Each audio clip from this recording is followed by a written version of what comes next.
अस्सलाम वालेकुम नाज़रीन, ये है समन टीवी जो आपके लिए पेश करता है नित नए हालातों वाक़यात और ऐसे हक़ाइक़ जिनसे आप थे बिल्कुल बेखबर। आपसे गुजारिश है कि समन टीवी को सब्सक्राइब कीजिए और बेल आइकन को दबा दीजिए ताकि आने वाली हर वीडियो आपको बर वक्त मिलती रहे। अस्सलाम वालेकुम वीवर्स, आपकी खिदमत में हाजिर हूँ समन ज़ारा। वीवर्स, मशहूर किरदार लॉरेंस ऑफ अरेबिया का 19 मई 1935 के दिन इंतकाल हुआ। वो मरने से 6 दिन पहले मोटरसाइकिल के हादसे में जख्मी हुआ था। Lieutenant colonel Thomas Edward Lawrence, जो कि 16 अगस्त 1888 को पैदा हुआ था, जिसे पेशा वराना तौर पर T.E. लॉरेंस के तौर पर जाना जाता था, बरतानवी अफवाज का एक मरूफ अफसर था जिसे पहली जंग अजीम के दौरान सल्तनत उस्मानिया के ज़ेर नगी अरब इलाकों में बगावत को मुनज़्ज़म करने के बाइस आलमी शोहरत मिली। इस बगावत के नतीजे में जंग अजीम के बाद अरब इलाके सल्तनत उस्मानिया की दस्तरस से निकल गए। अरबों में कौम परस्ती के जज्बात जगाकर उन्हें तुर्कों के खिलाफ मुत्तहद करने के बाइस इसे लॉरेंस ऑफ अरेबिया भी कहा जाता है। उसका ये खिताब 1962 में लॉरेंस ऑफ अरेबिया के नाम से जारी होने वाली फिल्म के बाइस आलमी शोहरत इख्तियार कर गया। 1915 के आखिर में जब तुर्क मुजाहिदों ने अंग्रेज़ों हमला आवरों को नाको चने चबवाए और मार्च 1916 को दरिया दजला के किनारे तुर्क कर्नल खलील पाशा को बरतानिया के 10,000 सिपाह को इबरतनाक शिकस्त दी, तो अंग्रेज़ों को यह एहसास हो गया कि वो मुसलमानों का मैदान जंग में मुकाबला नहीं कर सकते। लॉर्ड क्रिजन ने यूरोप के जरिए तकसीम करो और हुकूमत करो के मिशन पर अमल करने की हिदायत की। लॉरेंस ने अरबी लिबास भी पहनना शुरू कर दिया। वो अरबी ज़ुबान अच्छी खासी जानता था, लिहाजा लॉरेंस ऑफ अरेबिया के नाम से मशहूर हुआ। सितंबर 1911 में उसने बसरा के होटल में जासूसी का इदारा कायम किया और 2 अरब नौजवानों को भी अपने साथ शामिल किया। एक अमेरिकन जासूस यहूदी लड़की भी उसके साथ मिल गई जिसने उसकी बड़ी मदद की।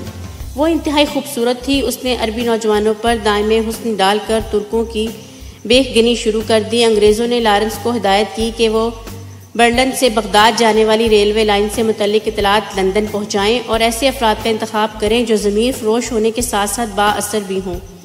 इन दोनों इराकी रेलवे लाइन दरियाए फ़रात तक पहुंच चुकी थी और दरिया पर पुल बांधा जा रहा था। इस पुल के करीब लॉरेंस ने आसार कदीमा के निगरानी आला का रूप धार कर खुदाई शुरू करवा दी। आसार कदीमा की खुदाई महज बहाना थी, असल मकसद बर्लिन बगदाद रेलवे लाइन की जासूसी था। यहाँ से वो हर रोज़ खबरें लिख कर लंदन रवाना करता रहता था। अपना मकसद हासिल करने के लिए उसने मज़ीद गद्दारों और ज़मीन फरोशों की तलाश शुरू की।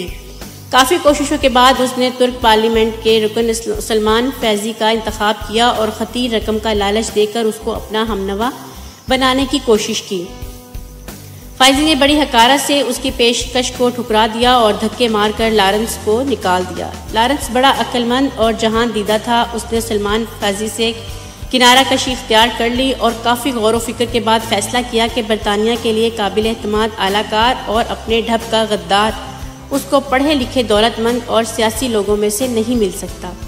इसीलिए मजहब की आड़ लेना शुरू की। वो बसरा की मस्जिद में गया और मुसलमान होने का ऐलान किया। अरबी लिबास पहनकर अरब सहरा नशीनों में घुल मिल गया। लॉरेंस ने बुद्धों में 2 लाख पौंड हर माह तकसीम करना शुरू कर दिए। उसने पौंड पानी की तरह बहाकर अरबों को अपना मुद्दा बना लिया। वो इस तरह अपना मोहसिन और मरबी समझने लगे। उसने इनकी मदद से लॉरेंस ने गवर्नर मक्का हुसैन हाशमी तक रसाई हासिल कर ली और अपनी चर्ब जुबानी और मक्काराना चालों से हुसैन हाशमी को गुमराह करने में ज़्यादा दिक्कत पेश ना आई। पासबान हरम को शीशे में उतारने के लिए जब लॉरेंस अपनी पूरी तवज्जो हुसैन हाशमी के बेटों अब्दुल्ला, अली, फैसल और जैद पर मरकूज़ की, उनको बावर कराया कि सैयदज़ादा होकर दूसरों की मातहती में ज़िंदगी गुजारना ज़िल्लत अमेज़ है। इब्तिदा में तो चारों ने लॉरेंस की बात पर ज़्यादा तवज्जो ना दी, मगर अपने बाप के इसरार पर और लॉरेंस की चिकनी चुपड़ी बातों के बाइस उनके दिलों में आहिस्ता आहिस्ता तुर्कों के खिलाफ नफरत पैदा हो गई और फिर एक दिन उन्होंने अपने मकान की खिड़की से तुर्कों पर गोलियां बरसाना शुरू कर दी। इस तरह तुर्कों के खिलाफ अरबों की बगावत का आगाज़ करवाकर लॉरेंस बड़ा खुश हुआ और लंदन इतला दी कि खेल शुरू हो चुका है। इस तरह वो अपने मज़मूम मकासद में कामयाब होता चला गया। अरबों की बगावत इतनी बढ़ गई कि सल्तनत उस्मानिया का खात्मा हो गया।